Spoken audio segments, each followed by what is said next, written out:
Yes, question number 8. Discuss the role of Uttar Pradesh in the propagation and the preservation of the Buddhism and Jainism. तो इस question में आप सबसे पहले explain कर सकते हैं कि किस तरीके से श्रमणा ट्रेडिशन स्टार्ट हुआ था 6th सेंचुरी बीसी में and the new Buddhism and Jainism they came. And इनके इंट्रोडक्शन में आप लिख सकते हो कि Buddhism was founded by the Gautam Buddha and Jainism के बारे में आप लिख सकते हो कि 24 तीर्थंकर जो महावीर लॉर्ड महावीर है उनके बारे में आप लिख सकते हो, उनके पंच महाव्रतास लिख सकते हो और जो उनसे स्टार्ट कर सकते हो। फिर आप ये ऐसे ये भी है कि Uttar Pradesh was the crucial in the birth growth and spread of the Buddhism and Jainism. And जो जो बुद्धास और जैनास के जो तीर्थंकर्स हैं उनके जो लाइफ इवेंट्स है वो कहीं ना कहीं दे वर रिलेटेड टू द उत्तर प्रदेश कि कुछ ना कुछ जो जीवन के जो इवेंट्स हुए हैं ते उत्तर प्रदेश में हुए हैं। फॉर एग्जाम्पल जब हम लोग पढ़ते हैं तो बुद्धिज्म में कि Sarnath was the site of the Buddha's first sermon, the धम्म चक्र प्रवर्तन हुआ था।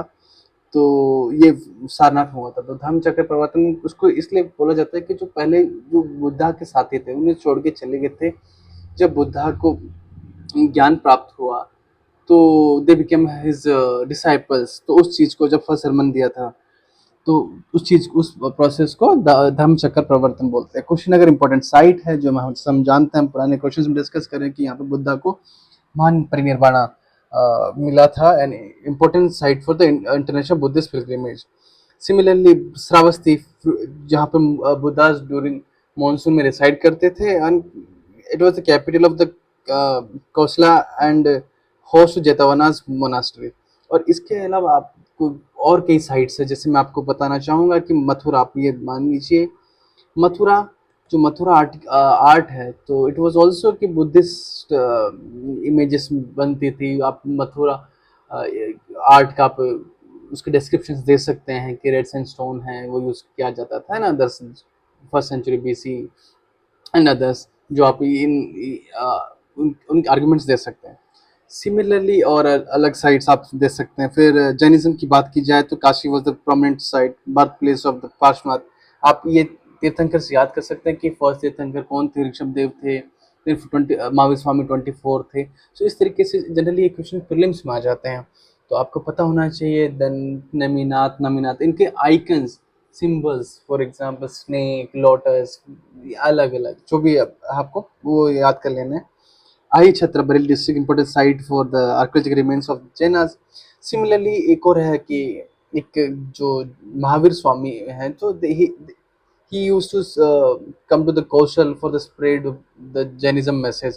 तो आप ये कर सकते हैं। प्रिजर्वेशन एफर्ट शुरू से ही करते आए हैं अभी तक कि अशोकन पिलर इन इंस्क्रिप्शन है जो सारनाथ गोस्वामी वो प्रिजर्व आज तक प्रिजर्व है, उनके जो मैसेजेस है वो आज तक है। Sites were revived by the archaeological survey of India. Yes it is the responsibility of the archaeological survey of India कि किस तरीके से जो ट्रेडिशनल अपनी हेरिटेज साइट्स हैं एंड हिस्टोरिकल साइट्स हैं उनको प्रिजर्व करती है। सिमिलर उसी तरीके से जो बुद्धिस्ट साइट रही है भी उनको प्रिजर्व किया गया। एनुअल पिलग्रिमेज होता है एवं बुद्धिस्ट सर्किट स्थापित होना, ठीक है। UP Buddhist and Jain the part of Navagraha circuit जैसे कि मैंने अभी डिस्कस किया था। This tradition and is the reasons philosophical ethical and artistic dimension influencing the latter movement. Yes जो लिबरल एटीट्यूड एंड जो ओपन थिंकिंग उस वक्त आई थी during Buddhism and Jainism age में वो हम काफ़ी ज़्यादा लेटर पार्ट उसको इन्फ्लुएंस करता है। वो भागवतिज्म में, जैनिज्म में एंड शैविज्म में, शक्तिज्म में इस तरीके से वो लिबरल एटीट्यूड बहुत ज़्यादा इन्फ्लुएंस किए और पॉलिसी चेंज में काम आए थे। Next question, critically examine the social political impacts of the Bhakti poets from the Uttar Pradesh. Yes तो आप जिस तरीके से मैंने पहले डिस्कस किया था कि भक्तिज्म के बारे में आप डिस्कस कर सकते हो कि Bhaktism direct involvement of the person to the god for the devotion and bliss के लिए कोई बीच में मीडिएटर नहीं चाहिए होता। और Uttar Pradesh is the example of कि उत्तर प्रदेश में बहुत द प्लेस ऑफ की वहाँ पे बहुत सारे भक्ति सेंट्स हुए हैं जिसमें आप कबीर, रैदास, सूरदास, तुलसीदास और अलग अलग हैं। और इवन कई जो बाहर के सेंट्स हैं वो भी देवर द डिसाइपल्स। और उत्तर प्रदेश उनका आना हुआ है कृष्ण भक्ति के लिए, चैतन्य महाप्रभु का आना हुआ है ये तो इसलिए उत्तर प्रदेश काफ़ी इंपॉर्टेंट साइट हो जाती है। तो इस तरीके से आप डिस्कस कर सकते हैं, इंट्रोडक्शन कर सकते हैं कि भक्ति point from the Uttar Pradesh fundamentally रिशेप the Indian society religion and the political consciousness.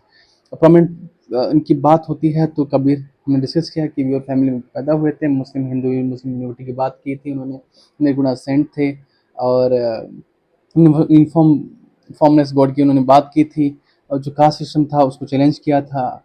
Similarly Tulsidas ji थे, जैसे ये पहले पुराणास होते थे, तो रामचरितमानस एक तरीके से क्रिएशन ऑफ पुराणास थे, बिकॉज इट वॉज ये भी जो डिप्रेस क्लास थे उनके द्वारा पढ़ी जाती थी।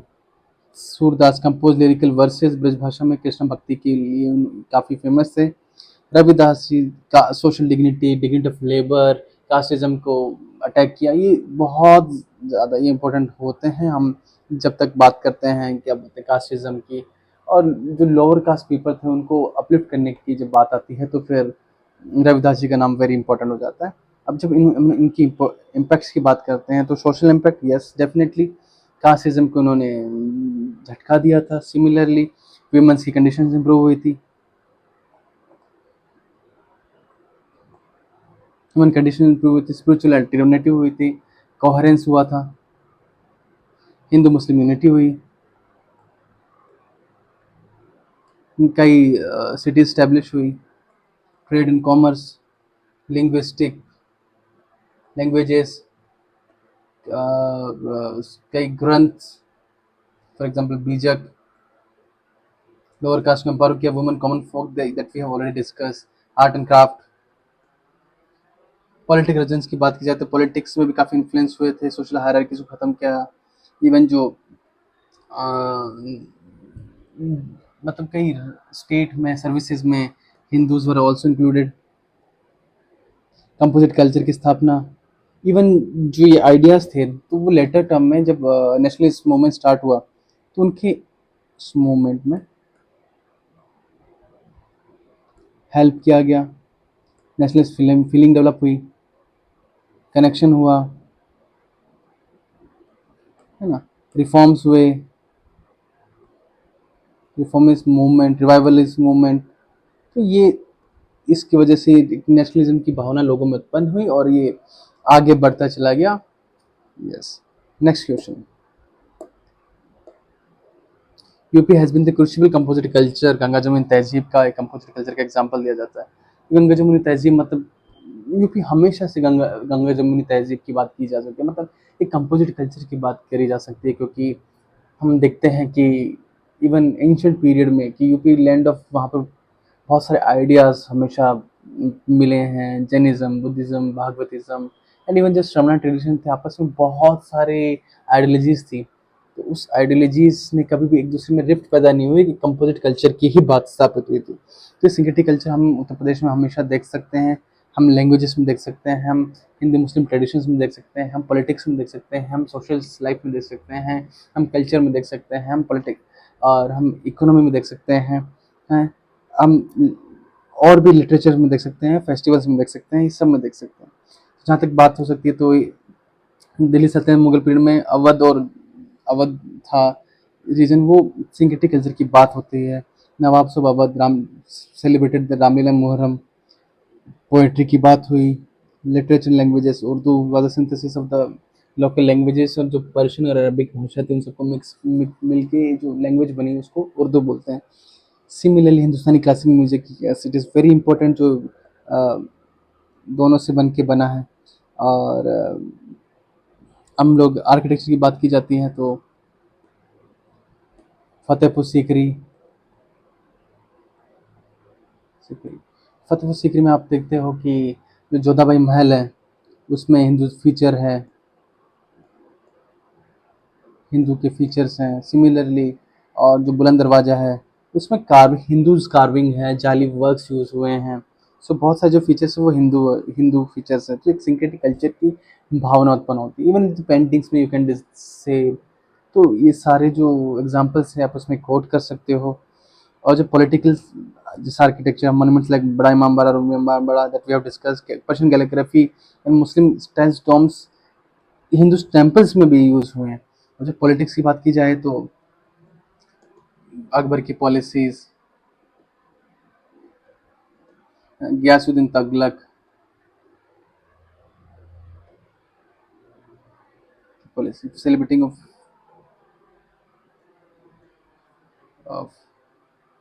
होली एंड दिवाली, है ना, म्यूज़िक, ये आप इन चीज़ों को कर सकते हो, इन एग्जांपल दे सकते हो ताकि आपका आंसर ज़्यादा बेटर फील होए।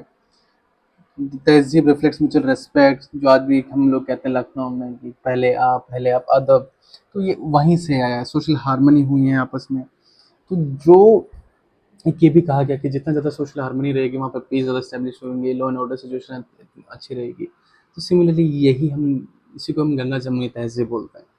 और इसके पीछे कई रीज़न्स रहे होंगे गंगा जमुनी तहज़ीब के पीछे कि अ, सूफ़ी मूवमेंट, भक्ति मूवमेंट और लिटरेचर, म्यूज़िक, उस वजह से आपस में लोगों को कनेक्ट होने का मौका मिला। ट्रेड एंड कॉमर्स, क्योंकि जो ट्रेडर्स थे वो बहुत ही इवन सर्राफ अगर मुस्लिम्स हुआ करते थे, तो यहाँ पर जो मारवाड़ीज़ होते थे एंड अदर्स होते थे, वो उस वजह से ये काफ़ी आगे ट्रेड एंड कॉमर्स की वजह से एक कनेक्शन स्थापित हुआ। और कई आइडियाज़ जब रहते हैं, तो जब मिक्स ऑफ आइडियाज़ रहते हैं, तो उसमें एक टॉलरेंस की भावना हमेशा आपको देखने को मिलती है। सो यही आप एग्जांपल्स आप दे सकते हैं, आर्गुमेंट्स दे सकते हैं अपना आंसर को एनरिच करने के लिए। Thank you thank you class.